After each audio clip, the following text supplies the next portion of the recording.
Good afternoon. Good afternoon. I'm going to touch on the no lead brass legislation and law that's coming up at the end of this year today. Just to get a feel for things, anybody here 100% ready to go no lead brass at this time? Same response I've gotten every place I've been the last 2 years, so you're all part of the group. So just to give you a little background, this is my 29th year with A.Y.McDonald Manufacturing.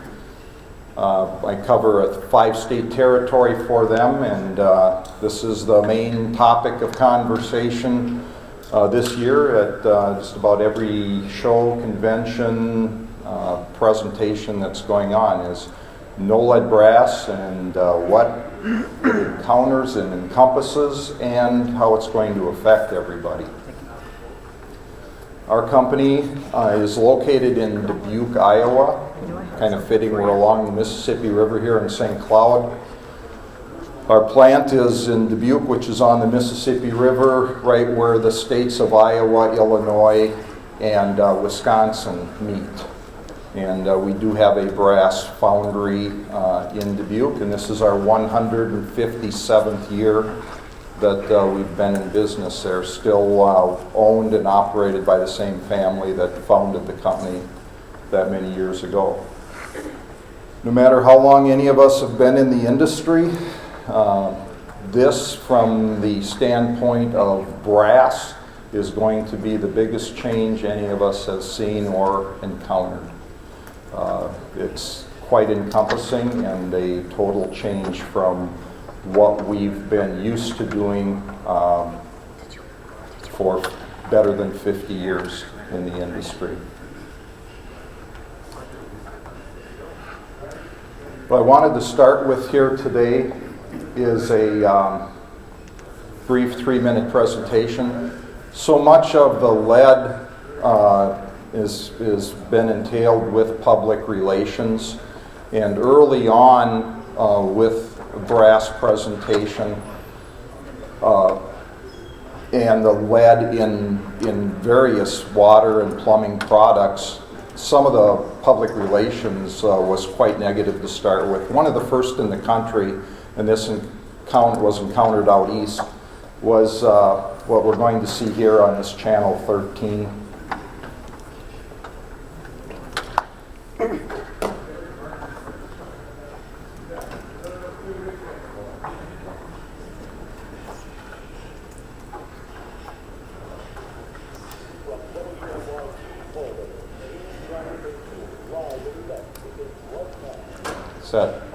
Can you hear that at all? No.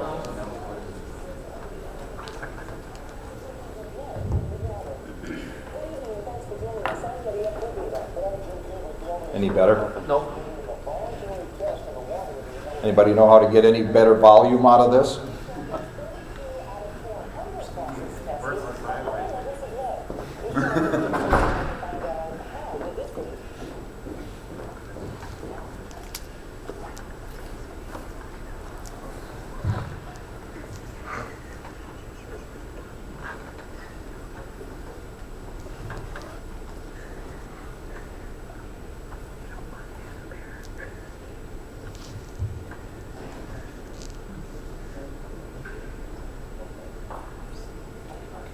We look forward.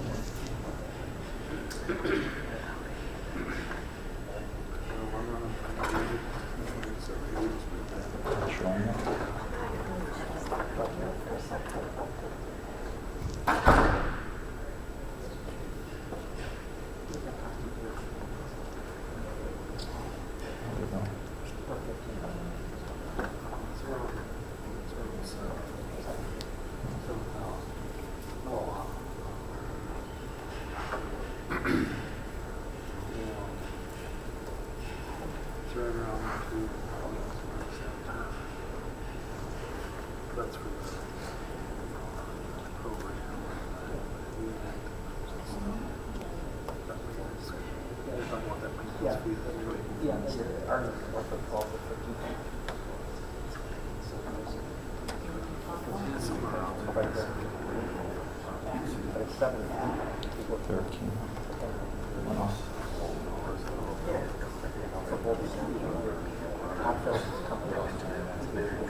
Hello?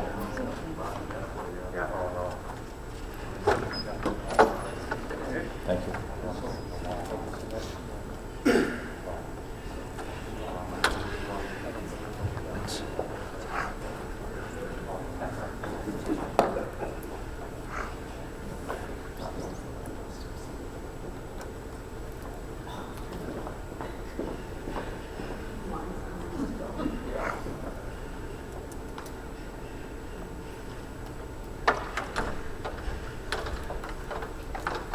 From WNYT Albany, News Channel 13, live at 11, begins right now. Tonight's top story, lead in schools. 6 Albany elementary schools have high concentrations of lead in the water. Good evening and thanks for joining us. I'm Lydia Cunningham. Can you hear that? No? The results are in and show that 32 What's that? classes tested have high levels of lead. We shut up and meet Sabrina Dunn to find out how the district is fixing this problem. The district says some of the water fountains that tested positive for lead have already been removed from the schools and the others shut down. In some cases, we're replacing them. Other cases, we're eliminating them. If we're finding that they're outlets that are never used, we're choosing to eliminate those. The district maintenance director, Anthony Catalfamo, says this is the first time that the school water has been tested for lead. According to the Environmental Protection Agency, levels above 20 parts per billion are of concern. While in Arbor Hill Elementary School, a level of 320 ppb was found. At Toast, a level of 200. Tests at Giffen Elementary School show 94 ppb at one faucet. North Albany Academy, 49 ppb. And School 19 and Pine Hills Elementary School both had levels slightly higher than 20. But parents at Pine Hills Elementary say they're still shocked that any levels of lead were found because the school was just renovated and reopened this past January. It's very upsetting. I mean, they just did this school. So it's actually like, it's not one of the older schools, they just did it, so it's very upsetting. I'm really upset about this because this is a brand new school, so everything should be up to code. Catalfamo says the reason why Pine Hills has levels of lead is because the fountains in one section of the school were almost never used, so the water was just sitting in the pipes, soaking the brass fixtures. Trying to get everyone used to the idea of running the water before you take a drink. He says old brass fixtures in the pipes in the older schools may also have been a cause. Either way, Catalfamo says all fixtures will be replaced by next week and then retested before the children can use them again. And he suggests all school districts to test the drinking water. In Albany, Sabrina Dami, News Channel 13.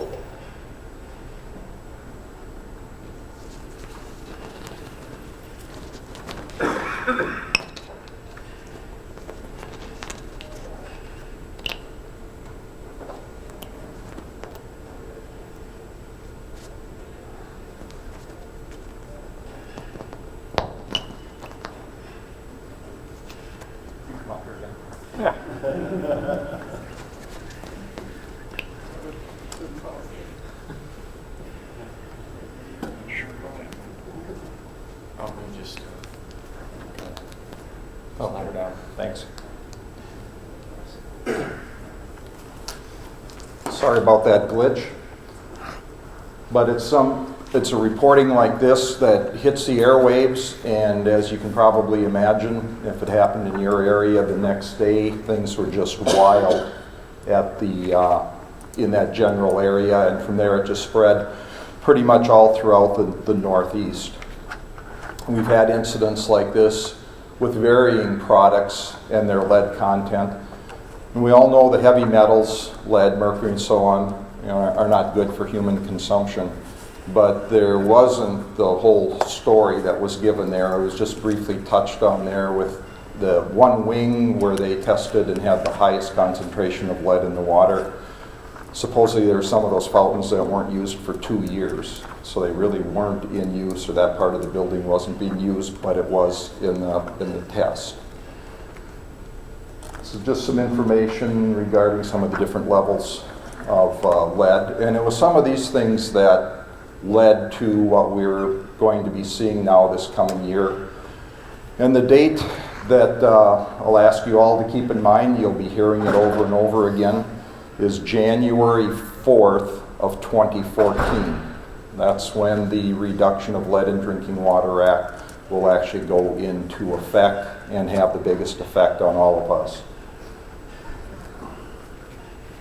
In 2010, Congress passed the legislation, and then it was titled the Reduction of Lead in Drinking Water Act, and that's the short title for it, and that's what most everybody understands it by and goes by today, is the Reduction of Lead in Drinking Water Act. The President actually signed this into law in January of 2011. Now, when he signed it into law, there were already 2 states in the country, California, which probably surprises most of you, and Vermont were the 2 states that had come up with the no lead for their states and went into effect January of 2010, January 1st of 2010. They were the first 2 states in the country to go no lead. There were cities that had gone no lead prior to that. And one of the biggest cities, or the first major city that I'm aware of that went, was the city of Los Angeles. When you have a city that large that goes, and they went a number of years before the states enacted this, if as a manufacturer ourselves want to continue to do business in that area, we have to react. And because of some other lead things we had seen in the industry for quite a few years, one of the ones that we're, in addition to waterworks, we're involved with pumps. And this hit the pump industry back in the late 90s. And there was or in the 90s, there was a 60 Minutes article that ran on a Sunday evening about lead contamination in water wells with lead leaching from submersible pump ends. Hit the 60 Minutes, was nationwide Sunday night, and that following week the entire country went wild with lead contamination.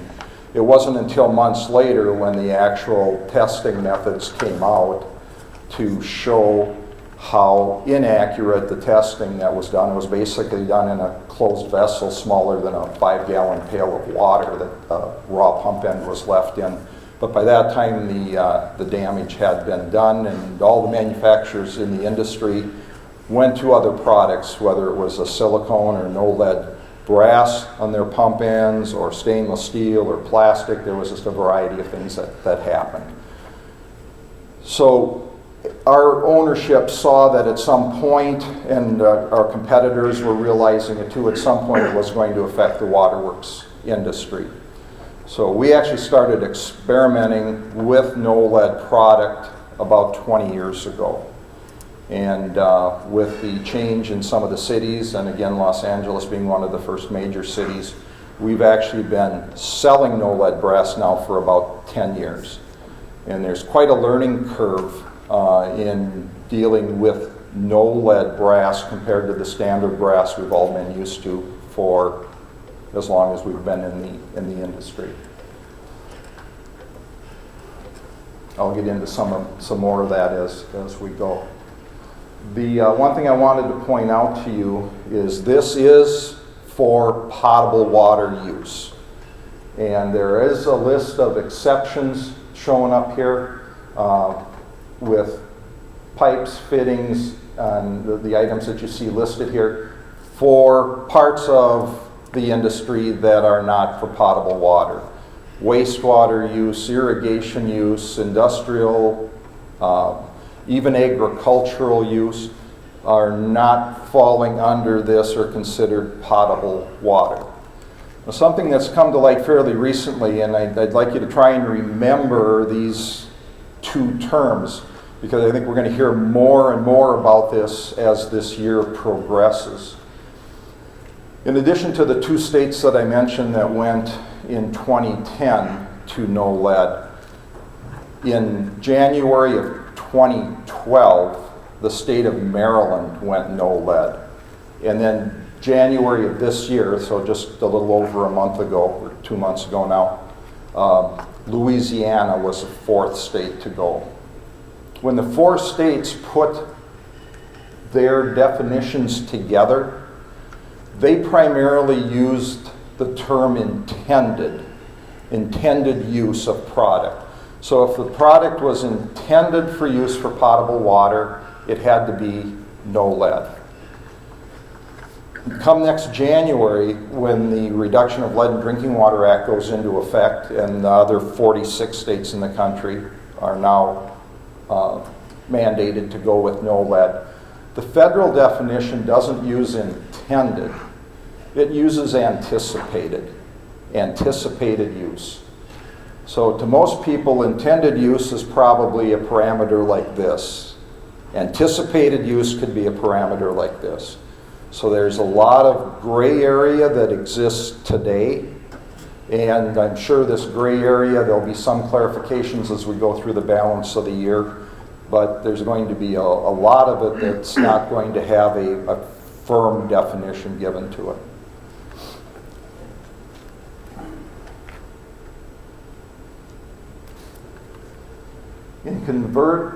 The conversion from the standard brass, leaded brass, to no lead brass, what we currently use, and as well as our competitors that you would be familiar with, whether it's curb stops, corporation stops, service fittings, brass service saddles, the brass composition is normally referred to as 85-3-5 brass. So it's made up of 85% copper and 5% each lead, tin, and zinc.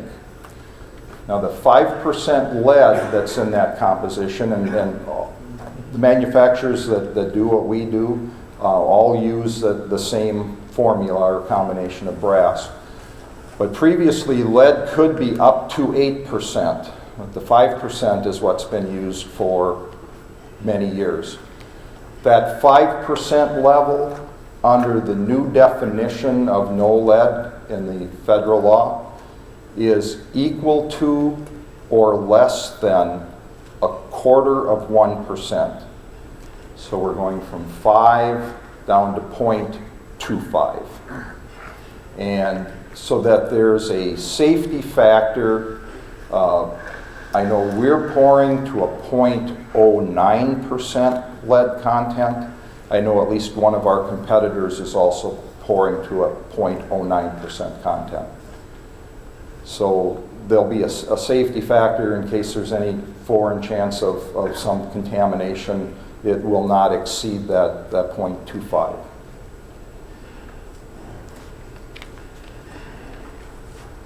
The C800, that is currently what this falls under, will stay the same. There will just be some modifications made to encompass both the standard and the no lead.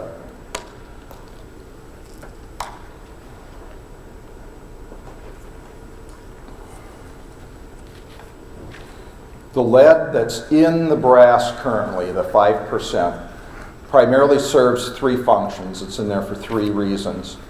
When you pour molten metal into a mold to make a casting, the lead is the last element that solidifies.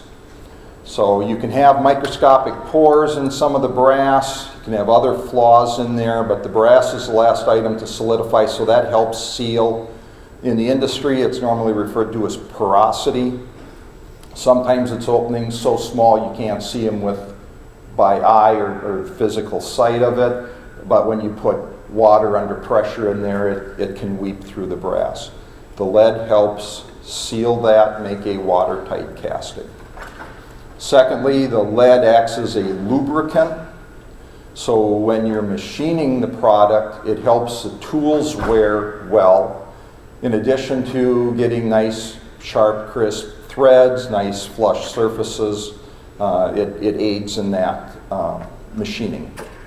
And the third thing is, if you've worked with brass in the past, you know that brass is a softer metal. And brass has some ductility to it. You can bend it, it'll deform slightly before it gets to the point that it'll crack. Unlike cast iron, you deflect cast iron at all and immediately it cracks or shatters. And the lead is important to adding to the ductile ability of the brass itself. We touched on the 0.25%, and that's measured on the wetted surfaces. This is for what comes in contact with the potable water. So if you're used to using curb stops or corporation stops that either have a flare connection on either end or a compression connection on either end, the flares and compressions, most types of compression anyway, do not actually come in contact with potable water. So flare nuts and compression nuts will remain the standard brass. It'll be just the components that actually come into contact that will be changed to the no lead formula. There's been a lot of experimenting that's been done over the years with what to use to replace brass, what to use to replace the lead in the brass with. And there's been some things that have been successful and many things that haven't been successful.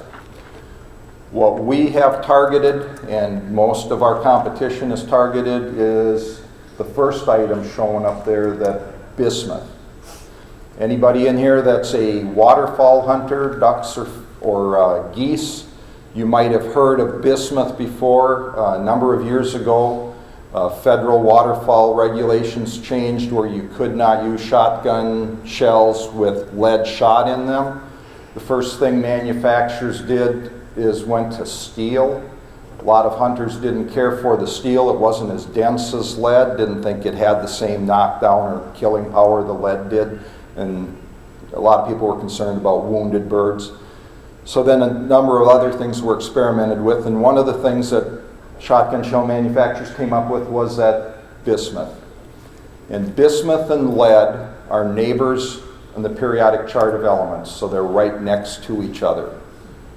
A few spots down from that is gold, so maybe that's the direction we're going to be headed price-wise, but the bismuth and lead are neighbors. So there's a lot of similarities between the two, but they're not identical. If you don't happen to be a hunter and hadn't heard of that before, a lot of people have taken products like Pepto-Bismol in the past. Bismuth is a common item used in products like Pepto-Bismol. So people have been ingesting it for years, and there is no known adverse effects to humans. And I add the term yet. I don't know if 5 years down the road or 10 years down the road we'll find something there or not, but bismuth, to everything that I've seen reported and read on, is deemed safe for human consumption. That's why we're looking at going with the bismuth. Bismuth has similar properties to lead, but it's not identical to lead. When you pour it into the castings, it does make a good watertight casting. Strength-wise, bismuth appears to be as good as the lead in that combination of the formula for brass. Bismuth does not have quite the same lubricating properties as lead.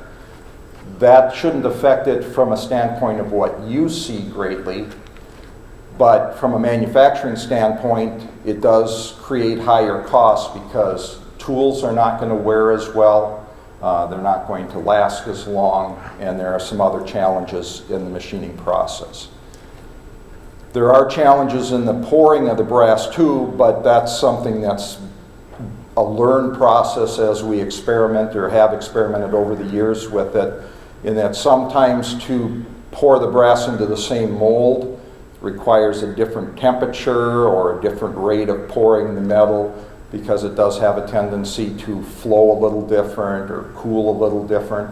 So those things, that's just a learning curve that manufacturers have to deal with. We felt fortunate that and we had the foresight years ago to be on the front side of that learning curve. We've experienced it over a lot of years.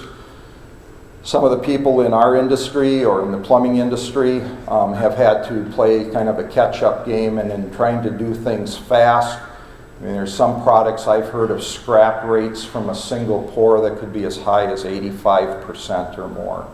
So that gets very costly in trying to overcome the changes there.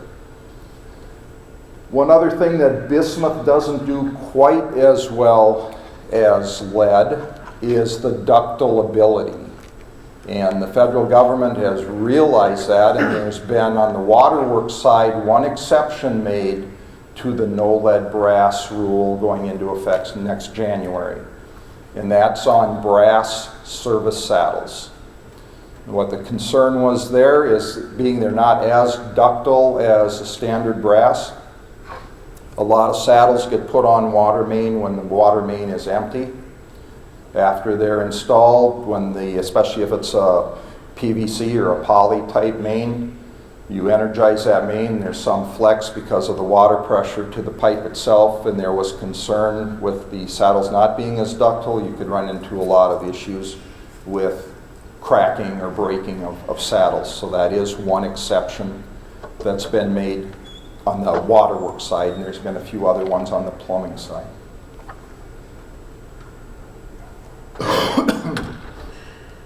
This is some of the things that we had touched on just now. As far as installing no lead brass, installation instructions will remain the same.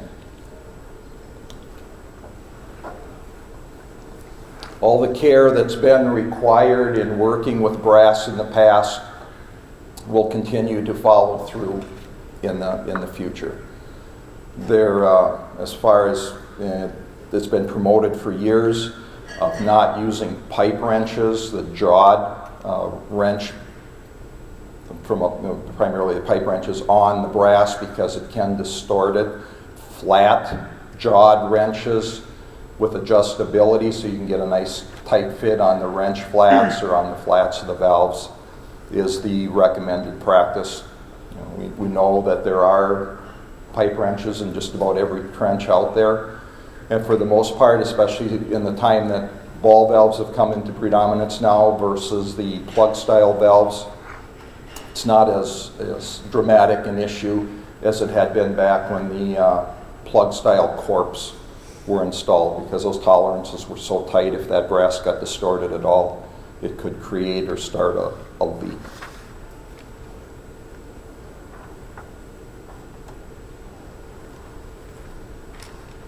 This comes up on a regular basis at meetings like this as far as being able to take the lead out of existing brass.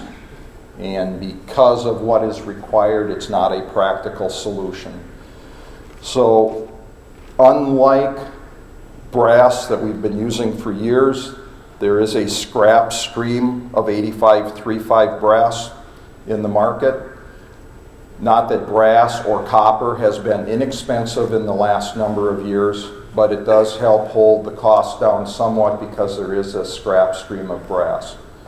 When we go to no lead brass, for the most part, it's all going to be new or virgin material. There just has not been a stream, and it'll take years and years for that scrap stream to build up over a long time.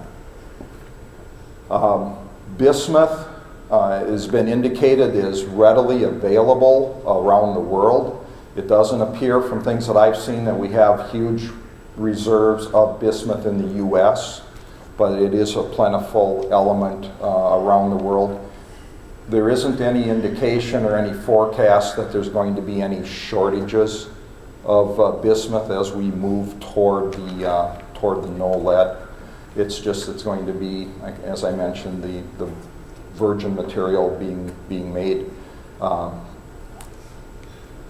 The other thing that's come up a number of times is, as we get closer to the end of this year, the existing brass that's out there that may not be used up, if it's scrapped out, what the value of that scrap would do. And for quite a while, I was getting a lot of impressions that the people were thinking the scrap market was going to drop. There's other uses for 8535 brass besides waterworks and plumbing, but certainly those have to be two of the major uses for it. But I was talking to a guy that is involved, his business is involved in dealing with the scrap markets, and he didn't think that we were going to see a dramatic drop in the value of scrap because he said in today's world, scrap metal has become a worldwide commodity.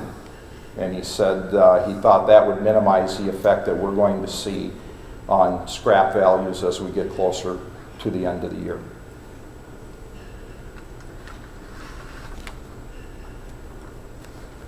Cost comes up all the time, and it is going to be more expensive. Initially, when we put this together across the market, we were looking at a 30 to 50% increase in the cost of brass, 8535 brass item compared to a no lead of the same item. As we've gotten closer, and the 4 states that I mentioned earlier have gone to no lead now, in the waterworks side, it's settled in a lot more to the 30% range, and that's appearing where it's going to pretty much be staying.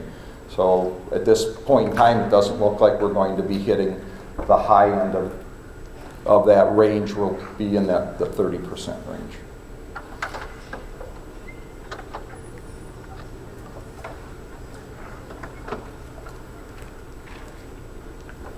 A question that arises on a regular basis as far as who's going to monitor the brass itself.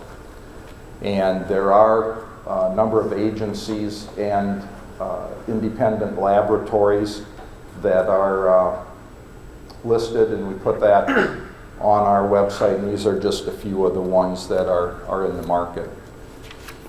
Did everyone get this brochure? One thing that I wanted to point out, and I think you'll find this very helpful as we go through the year, getting in close to January of this coming year. On the very front of this, there's a website printed. It's called noleadbrass.com. That was created several years ago and divided into categories to try and give as much information as possible for the upcoming changes. And the noleadbrass.com is actually broke down into 3 categories. It's waterworks, it's plumbing, and it's pumps.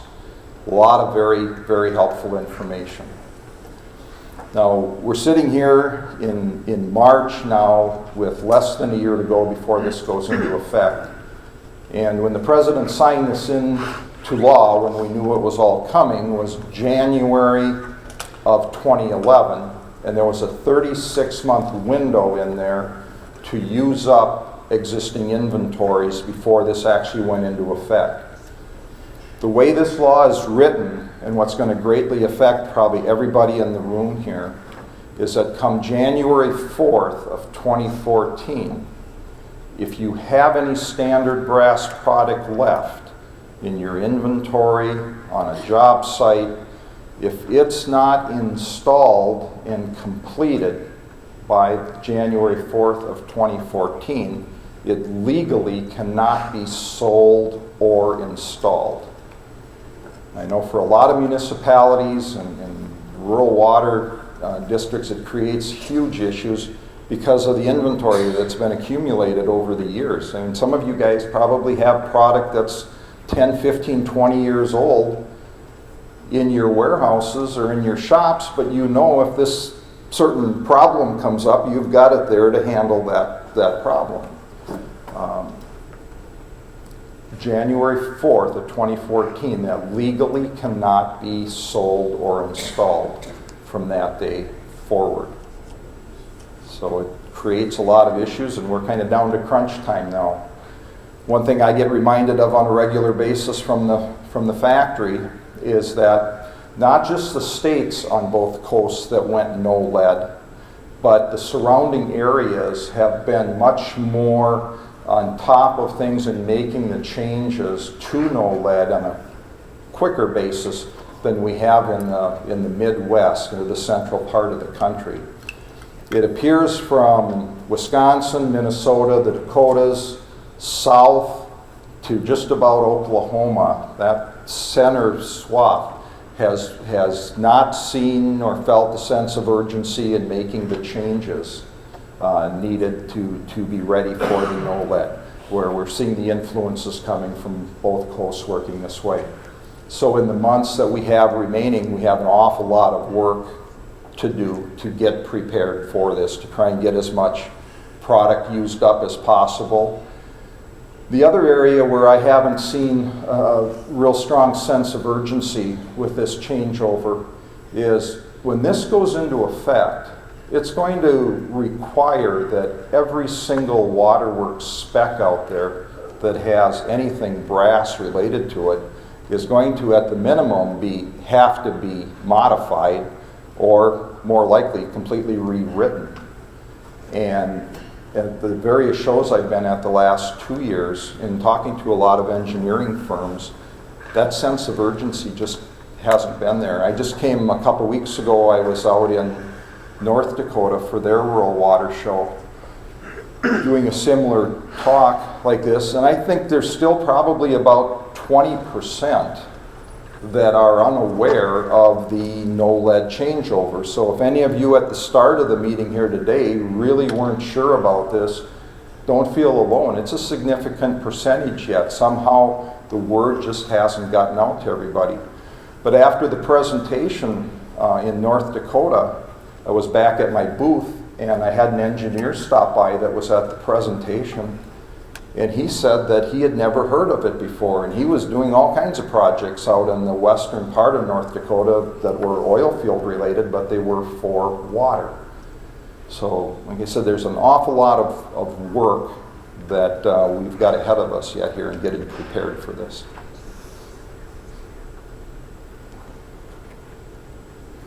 It's just kind of a recap on here. This was done before the Louisiana went into effect this year. Louisiana is an interesting case. Louisiana, as I mentioned, went in January of this year, so they've just been at it 2 months now. It was kind of interesting how they decided to do their no lead. They can no longer buy 8535 brass starting January of this year, but their law allowed them to install until the federal law goes into effect next January. So there the state was kind of forcing distributors, municipalities, anybody involved in the contractors in the business to force them to try and use up inventory, and that they can still install it this year, they just can't purchase it any longer. And since the first states have gone into this, there's been more and more municipalities around the country that have started to spec this. As we move forward, whether it's jobs that you're working on this year or municipal specs for if the city does a purchase once a year on brass, focus on the fact that the project has to be done, or all that has to be used up before this goes into effect on January 4th. As a policy with our company, any municipal request we get in this year, if it's standard 8535 brass on the request, we've been quoting that, but we've been adding the no lead numbers to that. Just so that if somebody isn't aware, it helps make them aware, and if it was an oversight, then they have the ability to change before the bid is finalized. But with municipal bids, if a city is buying their yearly needs, most of them now are going no lead this year just to be sure they don't run into excess inventory come the end of the year that they won't be able to use next year. We talked about the service saddles being the one exception. As far as manufacturers being ready to go, the three main waterworks brass manufacturers in the U.S. are all in a position to supply no lead brass today. whether it's ourselves, Ford Meter Box, or Mueller. We've all been working at getting things changed over. We've all been working at building inventories up because of the changes coming. And most of the manufacturers are looking at making their primary change from standard brass to no lead between April and June, so that they will still have some standard 8535 brass product available, but with the pace that the country's changing, once utility or contractor or distributor decides to go no lead, we want to be sure we're in a position to supply the no lead to them, which, as we go through the year here now, could extend out lead times on standard brass significantly, or to the point where the standard brass won't be available any longer. I mentioned some of the things that the no lead brass doesn't always pour exactly the same as standard brass. So as we get closer to this change, some of the molds will be modified to do the no lead brass at its optimum efficiency or basis. And at the point the molds are changed, there will not necessarily be the opportunity to go back and pour standard brass in that same mold any longer. Right now, the molds, I think it's the next slide here. That was regarding returns. I'll come back to that one, but as far as making identifications to it, those of you that are used to A.Y.McDonald numbers, product numbers, we're keeping all the product numbers the same. We're just adding the digit 7 to the beginning of the number. So a common curb stop for us is a 6104. So a 76104 will be the no lead version. And 7 I thought was a good pick as far as a number for identifying it, just from keeping it in mind. 7, it looks like an upside down L, so it does have something to relate to as far as how we got to that number. Other manufacturers are using various ways to identify. Some are going with new numbers. Some are also adding a number or letter at the beginning of the number or at the end of the number to make that identification.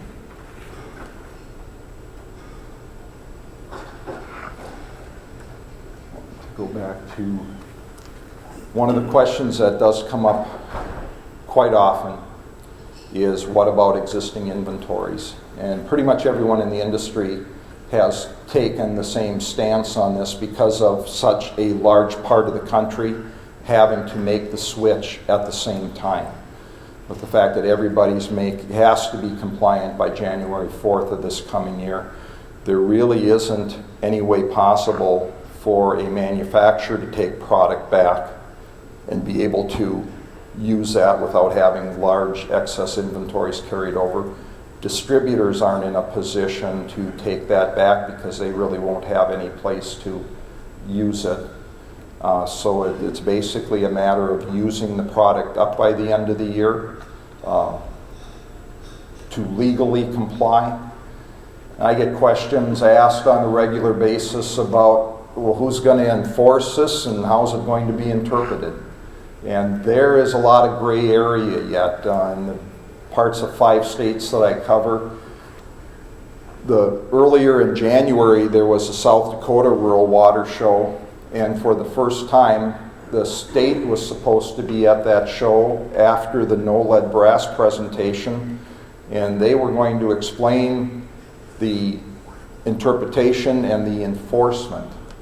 And when we got to the show, the presentation was there, but after the presentation was lunch, there was no discussion on the rest. And I did find somebody with the state and asked them, and they simply said they weren't ready to present anything yet because they haven't had their meetings and they haven't really decided how it's going to be done.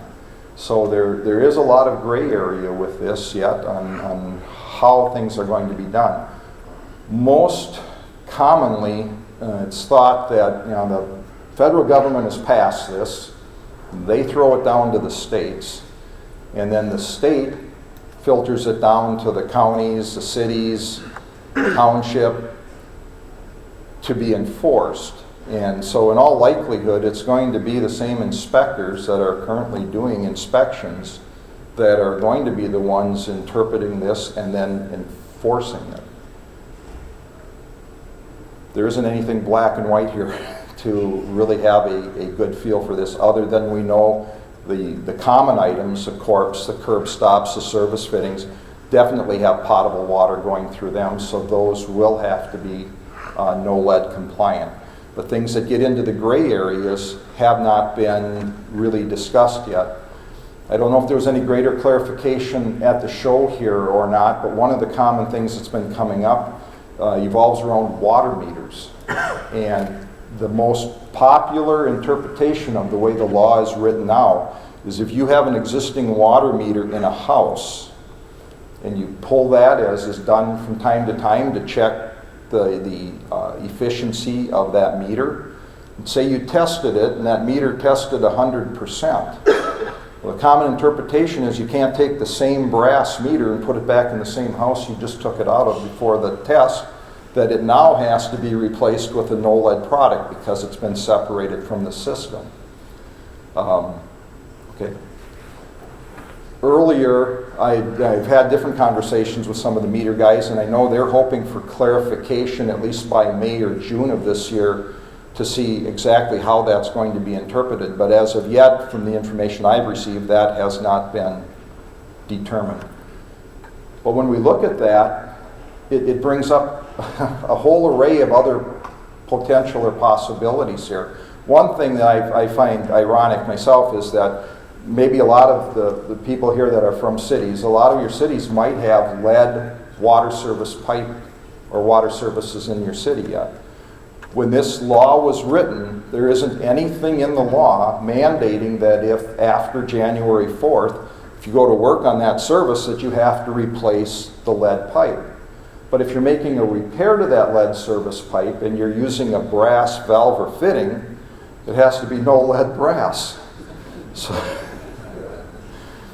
and a lot of other things that will come into play as far as being worked on, if something is separated from the main part of the system, as to whether or not the replacement component or the same item can be replaced. And I mean, I've heard this on the plumbing side, as far as you replace a water heater, if any of the components can be reused or that all has to be replaced.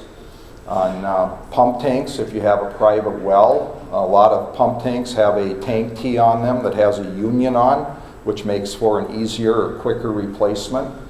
Well, again, if this is interpreted in the strictest form, you take the union loose at that tank key, now you've moved your tank aside and half of the tank key, well then anything going back has to be no lead. So how do you get another union to match up with the union you have there? And there's even pulling a pump out of a well, if you've got a pitless unit or a pitless adapter attached to a submersible pump, you separate that, and you've got the pump, the drop pipe, and that brass adapter separated from the system. Does that brass adapter have to be replaced with a no lead?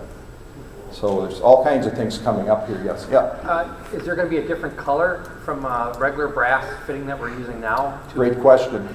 When you look at no lead brass, there isn't anybody here in the room that can tell the difference between standard 8535 and no lead. The look is identical. The weight is identical. The only way that you'll know is from an identifying mark or stamping. And when this law was written, there wasn't anything specified as to what that had to be. We as a manufacturer are using the letters NL for no lead. That'll be stamped on one of the major components of the corporation stop, the curb stop, the service fitting body. We'll have that on. One of our other competitors, Ford, is using the NL also. Other manufacturers are choosing to use a variety of other letters or markings. I know Mueller is doing something different, but I'm not positive if it's 2 or 3 letters. And even the terminology, and you'll hear various terminologies coming up, but the federal law, the federal definition refers to no lead. So even though there's 0.25 or less of lead in the product, the federal definition is no lead. And that's why we've chosen to use no lead as our terminology. Some other manufacturers have chosen to use low lead or lead-free or a variety of different terms. But we thought it would be less confusing, not that it's not confusing enough the way it is, but less confusing to have what is in the federal law, no lead. So we're using the NL. Any other? Yes? On your brochure, I will assume from January 2014, we are looking for product that is certified by NSF 61 NSG and NSF 372. Is that correct? I mean, your product will be meeting both. Correct. What it's going to show on there, and I think I've got that down,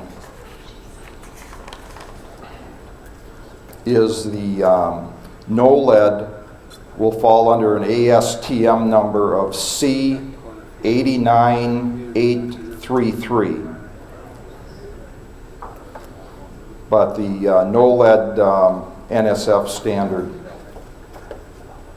will show us at 372.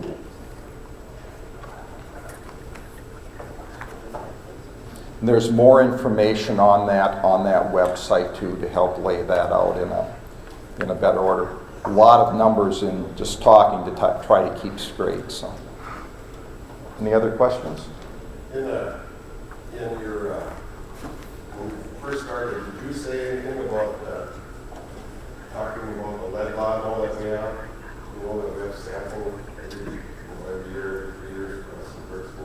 Did any of this come out on that? As far as that changing? Yeah. Have not heard anything on that end, but There's no changes. Let me talk about water testing still. okay. And then a comment, are you guys sure you didn't lobby for this? Well, I'll put it this way. Yeah, it's a higher price, but we've had to spend millions of dollars, and I can't tell you exactly how much, but I think it's approaching $10 million in preparing the foundry that we have in Dubuque, Iowa, to be compliant for this. Because right now, as we're doing both products, when you do standard brass, 8535 brass, and you machine it, the machines are the same that machine the no lead brass, so they have to be totally clean between each run of product. That means every chip, the oil, everything has to be cleaned out of that machine and prepared for the next one. So the costs involved with this are quite incredible on the front side. So, good question though. Anything else? Thanks a lot. Appreciate your attendance.